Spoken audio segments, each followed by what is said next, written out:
የአባይ ወንዝ መነሻ ደግሞ ጎጃም ናት። ተመራማሪዎቹ እንደሚሉት የኤደንን ገነት አጠጥቶ የሚወጣው ወንዝ ምንጩ ጎጃም ከሆነ ገነቷ እዛው የአባይ መነሻ አካባቢ መሆን አለባት ብለው ይከራከራሉ። ሁለተኛው የኢትዮጵያ ነገረ መለኮት ሊቃውንት መልከታ ነው። ይህን ጥልቅ ሚስጥር አጥንተው ከጻፉት ታላላቅ የሀገራችን ሊቃውንቶች መካከል ንበእርድ ኤርሚያስ ወልደ ኢየሱስ፣ መሪራስ አማን በላይ፣ አለቃ አያሌው ታምሩና አባ ተስፋ ስላሴ ሞገስ ይገኙበታል። የአዳም መፈጠሪያም ኤልዳ የተባለው አፈር መገኛ ጎጃም ነው ብለዋል። በጥንታውያን የብራና መጻሕፍት ለምሳሌ በመጽሐፈ ሄኖክና በተለያዩ አንድምታዎች ላይ አዳም የተፈጠረባት ስፍራም ኤልዳ ትባላለች። በቅርቡ ታደለ ጥበቡን የመሳሰሉ ጸሐፍትና ተመራማሪዎች እንዳሰፈሩት ይህቺ ኤልዳ የምትገኘው ጎጃም ውስጥ ሲሆን አሁንም ድረስ ኤልዳውያን፣ አስልዳውያን በመባል የሚታወቁም ስፍራዎችና ማህበረሰቦችም በጎጃም ይገኛሉ።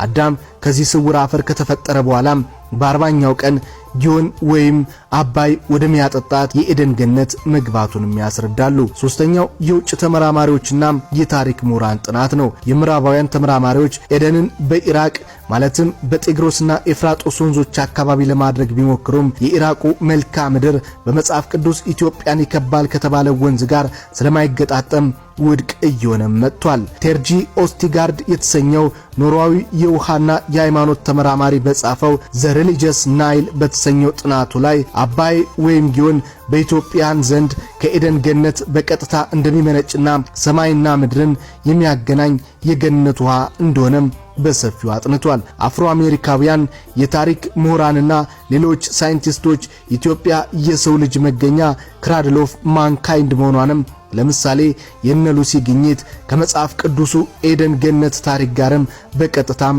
ያያይዙታል። የመጀመሪያው ሰው አዳም የተፈጠረባትና ሳይንሱ የመጀመሪያዎቹ ሰዎች ኑሮባታል የሚለው መልክዓ ምድር አንድ መሆኑ ማለትም የኢትዮጵያ ከፍተኛ ቦታዎች ድንገተኛ ግጥጥሞሽ እንዳልሆነም ይሞግታል። አራተኛው የማዕድንና የከበሩ ድንጋዮች ማስረጃ ነው። በኦሪት ዘፍጥረት ላይ ጊዮን የሚከባት የኢትዮጵያ ምድር ወርቅና የማያባራ ዕንቁ እንደሚገኝባትም ተጽፏል። ተመራማሪዎቹ ይህንን ሐሳብ ታሪካዊ ከሆኑ የወርቅ ማውጫ ስፍራዎች ጋር ያያይዙታል።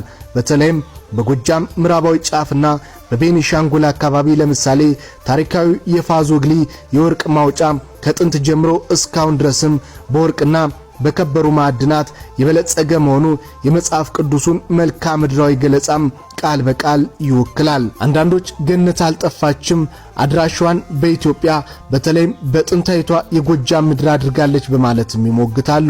ተመራማሪዎች የጎጃምን አካባቢ ልዩ የሆነ የአፈር አይነት፣ የውሃ ጸጋ እንዲሁም ምድሪቱ የያዘችውን ጥንታዊና መለኮታዊ ምስጢር ከገነት መገለጫዎች ጋር ያመሳስሉታል።